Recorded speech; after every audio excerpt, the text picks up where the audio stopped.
Welcome back everyone. Today we are going to see another problem, that is swapping of first and last element of a tuple in Python.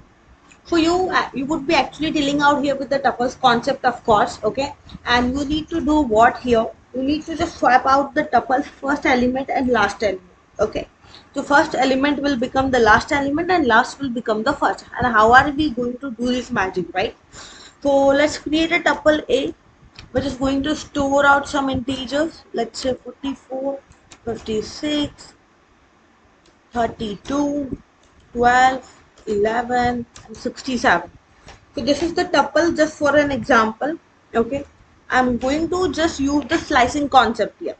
Okay, and how am I going to do that? By the help of concatenation and slicing. So I'm just taking out my tuple A, where I'll just take my last element, which is going to be concatenate with my,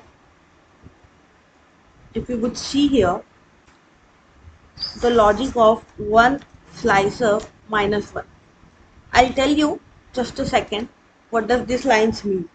I'll just use my another tuple of the first, that means that is for the 0th position. What I did here, simply I have taken my last element 67.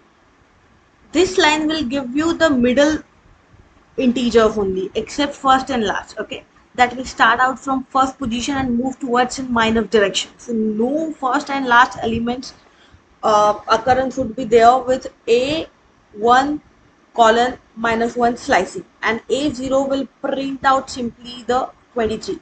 And if I am just simply trying to print out my swapped tuple,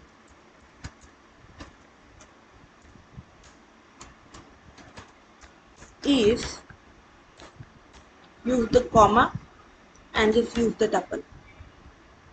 If I'll just try to run it, okay, they are telling us that something is wrong. Let's just check the response. So here we actually forget to enclose it, so we are going to just enclose it here and this as well. Now if I am going to run it, you can just check the response. And of course here after this, make sure that a little bit syntactical error, which is a comma. So comma should be there at last. Now let's just check the response. So we just got our swap. 67 comes first and 23 became last. So yeah, this is how we can just use out concatenation with slicing. And in case if you have any questions or queries, you can let me know. Thank you.